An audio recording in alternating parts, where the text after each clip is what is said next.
श्री स्वामी समर्थ. कसे आहात सगळेजण? मजेत ना? मी पण एकदम मजेत. दिवसाची सुरुवात झाली होती सकाळी 5:30 वाजता. आता तसं तर मी रोजच सकाळी 5:30 वाजता उठते, पण अंथरुणामध्येच मोबाईल बघत बसते. 6ला उठून बाकीचे कामं करते, पण आज मला लवकर उठायचं होतं आणि पटकन सगळी कामं उरकायची होते. तर सकाळी 5:30 वाजता उठले, झाडझूड करून घेतली, कारण मला करायचं होतं पारायण. तर पारायण करायचं होतं गुरुचरित्राचं, ते मी तुम्हाला आधीच सांगितलं होतं. आता त्याच्याविषयी मला जास्त काही माहिती नाही, पण मी असं विचारून करते. कारण खूप दिवसापासून इच्छा होती का पारायण करायचं. आणि आता दत्त जयंती पण येते आणि सगळं असं कसं जुळून आलेलं होतं. तर जे काही करायचं होतं ते सगळं मनापासून करायचं होतं. चूक होणार नाही असं तर होणार नाही. आता माणूस म्हणलं तर चुका होतीलच. पण स्वामी आहेत मला सांभाळून गेला. मला माहिती आहे, कारण माझा विश्वास आहे त्यांच्यावर. आता मनापासून करते म्हटलं तर ते मला सांभाळूनच घेतील. आणि असंही मी विचारून करते. आता गुरुचरित्र पारायणाचे काय नियम आहेत, काय अटी आहे, ते तर मी तुमच्यासोबत नक्कीच शेअर करेल.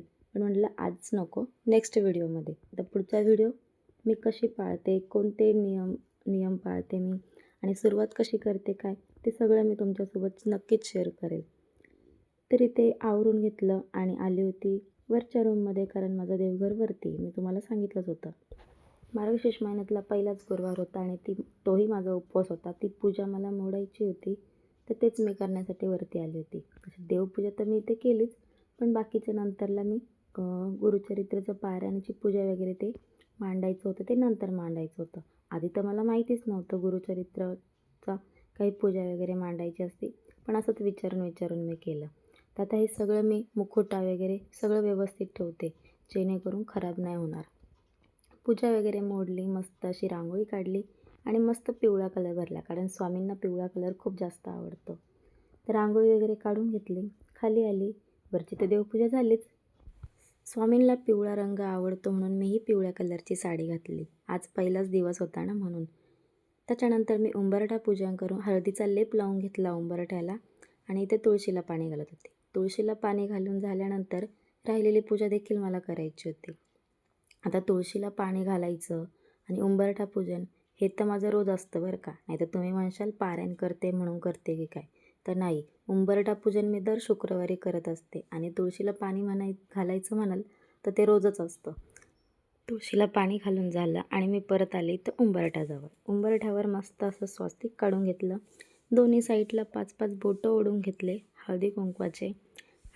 आणि उंबरठा पूजन केलं ना खूप छान वाटतं, मनालाही आणि घरातही. तर मस्त असं उंबरठा पूजन केलं. रांगोळी काढायची बाकी होती, पण आत्ताच इतकं छान वाटत होतं ना, मन असं प्रसन्न होऊन गेलं होतं. आणि उंबरठा पूजन केल्यावर नकारात्मक ऊर्जा घरात येत नाही. त्याच्यासाठी नक्कीच करा. तुम्ही नसेल करत तर तुम्हीही करा. त्याचे खूप जास्त फायदे आहेत. आता ते काय फायदे नेक्स्ट टाईम मी तुम्हाला नक्कीच सांगेल. इथं मस्त अशी छोटीशी रांगोळी काढून घेत होती. आता जास्त काही मोठी काढली नाही, कारण खूप घाई होती. अर्शुप्रणीतला पण शाळेत जायचं होतं.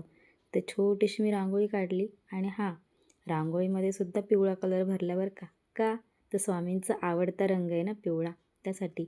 आज मला असं सगळं पिवळं पिवळं वाटत होतं घरामध्ये, कारण मनामधून फक्त एकच होतं की आज मला पारायण करायचं आहे, मनापासून करायचं आहे, सगळ्या गोष्टी चांगल्या झाल्या पाहिजे. तेच. आता तुम्ही म्हणत असाल काय सारखं तेच सांगते, पण नाही. मला जे काय करायचं होतं ते सगळं मनापासून करायचं होतं. उंबरठा पूजन तर तुम्ही बघितलंच किती छान झाली नाही का. तर घरात आली, गॅसचीही पूजा केली. आता हे पारायण आहे म्हणून नाही बरं का, मी रोजच गॅसची पूजा करते, कारण माझ्या मम्मीने सांगितले अंघोळ वगैरे केल्याशिवाय गॅसला हात लावायचा नाही, असा नियम आहे माझ्या मम्मीचा. तर तिने सांगितलं आहे आणि मी करत होती. एकदा दोनदा केलं आणि मला सवय लागून गेली. चहा उकळतोय तोपर्यंत पीठ भिजवते, कारण पीठ भिजवायला मला काही जास्त वेळ लागत नाही. पीठ किती आहे किंवा कणिक किती आहे त्याचा अंदाज घेऊन पाणी टाकलं का लगेच पीठ भिजवून होतं. त्याच्यानंतर मी काही शूट नाही केलं. अर्शूला शाळेत सोडलं आणि तशीच केंद्रात गेली. केंद्रामध्ये मला संकल्प सोडायचा होता. संकल्प वगैरे सोडला, पण मी शूट नाही केलं, कारण तिथे ते अलाउड नव्हतं. पारायण चालू होतं.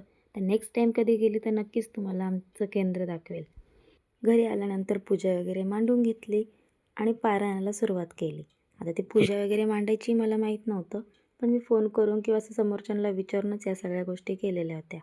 तर पारायणाला सुरुवात केली आणि व्हिडिओ केला होता प्रणीतनी. पारायण वगैरे झालं आणि स्वामींनी मला असं मस्त असा आशीर्वाद दिला. तोच मी तुमच्यासोबत शेअर केला. खूप भारी वाटलं मला, खूप म्हणजे खूप जास्त भारी वाटलं. आधी तर मला काही कळालंच नाही, पण नंतर मला समजलं का हा स्वामींनी मला आशीर्वाद दिला आहे. 4 वाजता चहा वगैरे घेतला आणि पोरं इथं मस्ती करत होती, तर म्हटलं चला त्यांना बी कॅमेऱ्यामध्ये शूट करून घेऊ. त्यांना शूट केलं आणि त्यांना कळालं पण होतं का मी त्यांचा व्हिडिओ करते, म्हणून ते जास्तच मस्ती करायला लागले. आणि संध्याकाळी स्वामींना नैवेद्य दाखवला, मेथीची भाजी आणि चपाती. तर असा होता माझा आजचा दिवस. चला बाय.